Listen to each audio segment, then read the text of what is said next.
Buenas noches, soy el hermano Carlos Robles, estudiante del seminario Gamaliel, y Isaías 53:5 dice: Mas herido fue por nuestras rebeliones, molido por nuestros pecados, el castigo de nuestra paz fue sobre él, y por su llaga fuimos nosotros curados.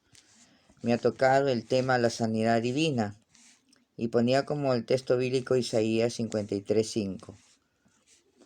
La introducción a la sanidad divina dice: la sanidad divina es una parte esencial del Evangelio, del reino,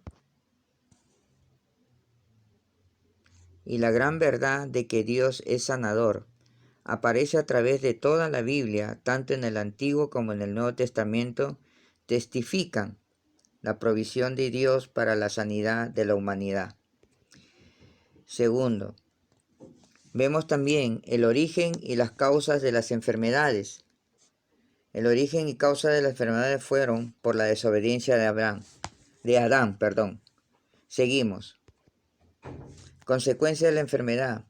De entre las diversas consecuencias de la enfermedad, vemos cómo el ser humano es deteriorado en su salud. Jesucristo, nuestro sanador. Toda bendición que recibimos de Dios viene a través de la victoria de Cristo en el Calvario. Esto incluye la sanidad divina y lo encontramos en Mateo capítulo 8, del versículo 1 al 17. Propósito del ministerio sanador de Cristo. Ministerio sanador de Cristo tuvo los siguientes propósitos: dar cumplimiento a las profecías, y lo tenemos en Isaías 53, capítulo 53, versículo 4 y 6. Expresar su compasión, comunicar la misericordia de Dios y probar su procedencia divina.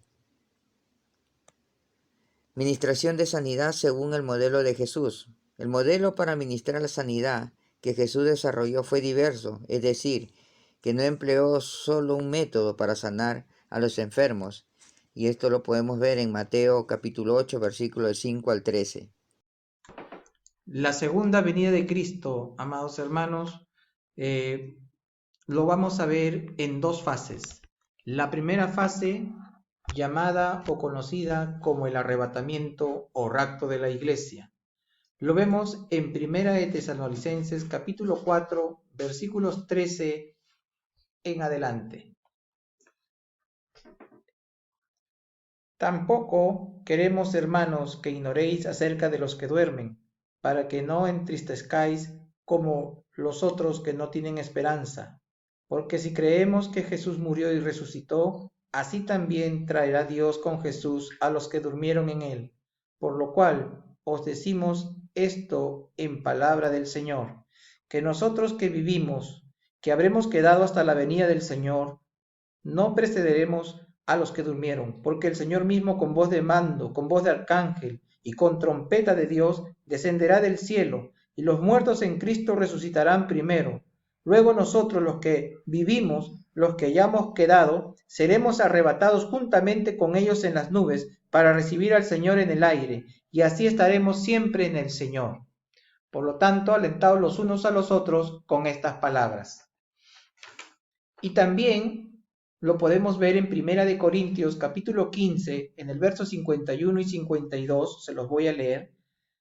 He aquí, os digo un misterio, no todos dormiremos, pero todos seremos transformados en un momento, en un abrir y cerrar de ojos a la final trompeta, porque se tocará la trompeta y los muertos serán resucitados incorruptibles y nosotros seremos transformados.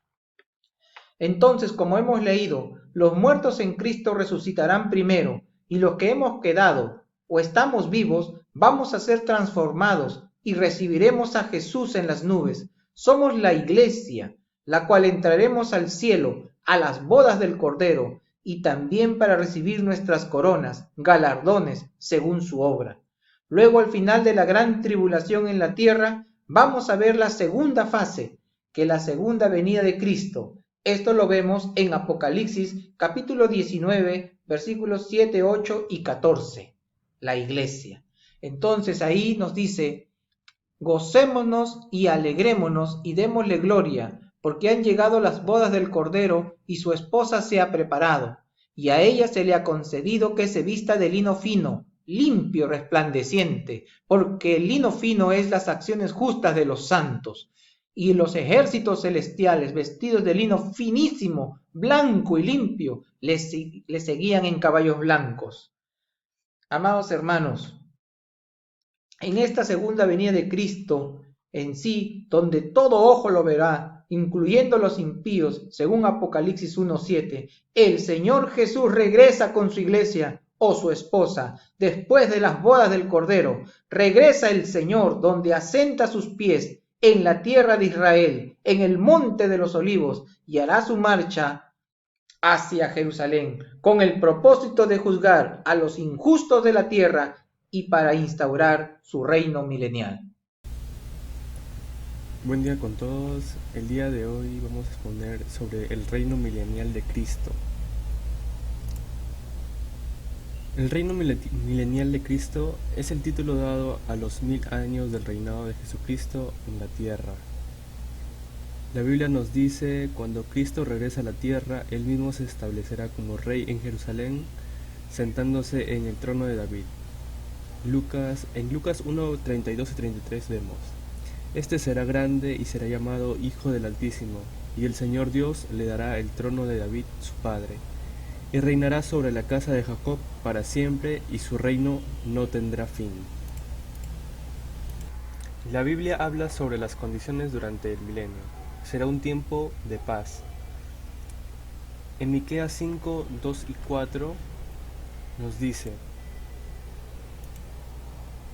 pero tú, Belén Éfrata, pequeña para estar entre las familias de Judá, de ti me saldrá el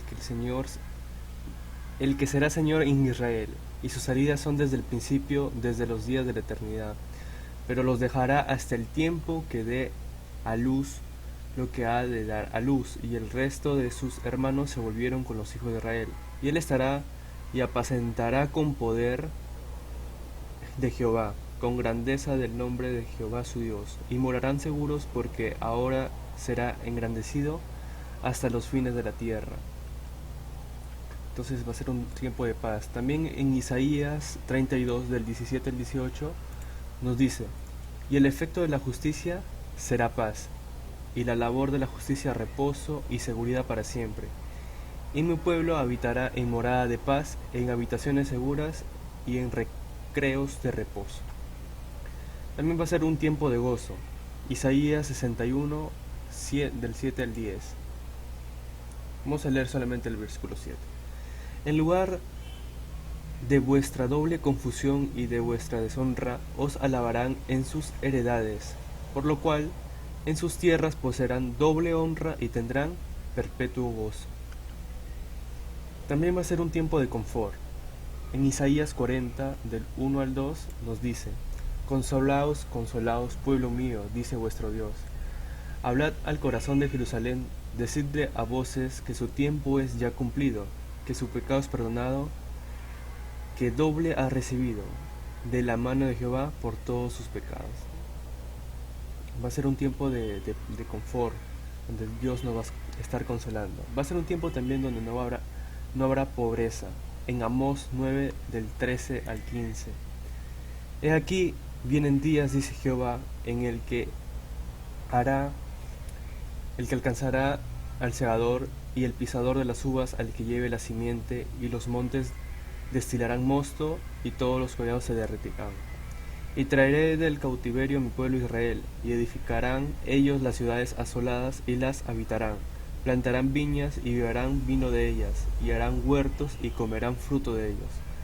Pues los plantaré sobre su tierra, y nunca más serán arrancados de su tierra, que yo les di, ha dicho Jehová, Dios tuyo. También una condición, o lo que va a haber en este tiempo, es que no habrá enfermedad. En Joel 2, del 28 al 29. Y después de esto derramaré mi espíritu sobre toda carne, y profetizarán vuestros hijos y vuestras hijas. vuestros ancianos soñarán sueños, y vuestros jóvenes verán visiones. Y también sobre los siervos y sobre las siervas derramaré mi espíritu en aquellos días. Entonces, como estamos con nuestro Señor, está derramado su Espíritu Santo sobre nosotros, no va a haber enfermedad. La Biblia también nos dice que solo los creyentes entrarán en el reino milenial. Habrá un tiempo de completa justicia. En Salmos 24, de 3 al 4, nos dice: ¿Quién subirá al monte de Jehová, y quién estará en su lugar santo? El limpio de manos y puro de corazón, el que no ha elevado su alma a cosas vanas, ni jurado con engaño. Obediencia. Vamos a leer en Jeremías 31:33. Dice: Pero este es el pacto que haré con la casa de Israel después de aquellos días, dice Jehová: daré mi ley en su mente y la escribiré en su corazón, y yo seré a ellos por Dios, y ellos me serán por pueblo. O sea que Jehová, nosotros vamos a ser obedientes a lo que dice Jehová. Vamos a vivir en santidad. Isaías 35:8. Habrá allí calzado y camino, y será llamado camino de santidad. No pasará inmundo por él, sino que él mismo estará con ellos, el que anduviere en este camino. Por torpe que sea, no se extraviará. También va a ser un camino de verdad, que dice en Isaías 65:16: El que se bendijere en la tierra, en el que Dios de verdad se bendecirá, y el que jurare en la tierra, por el Dios de verdad jurará, por las angustias primeras serán olvidadas y serán cubiertas de mis ojos. También nos dice que vamos a ser llenos del Espíritu Santo, en Joel 2:28 y 29. Después de esto derramaré mi espíritu sobre toda carne, y profetizarán vuestros hijos y vuestras hijas, vuestros ancianos soñarán sueños, vuestros jóvenes verán visiones. Y también sobre los siervos y sobre las siervas derramaré mi espíritu en aquellos días. Cristo regirá como rey.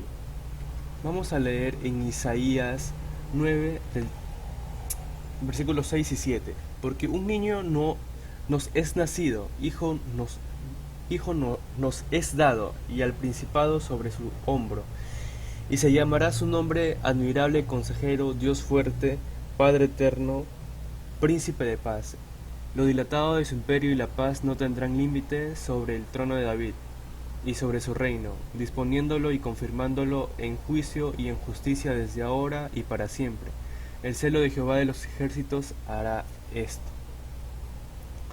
También nos dice que David será un gobernante. En Jeremías, vamos a leer en Jeremías 33, 15, 16. En aquellos días, en aquel tiempo haré brotar a David un renuevo de justicia, y hará juicio y justicia en la tierra. En aquellos días Judá será salva, y Jerusalén habitará segura, y se le llamará Jehová, justicia nuestra.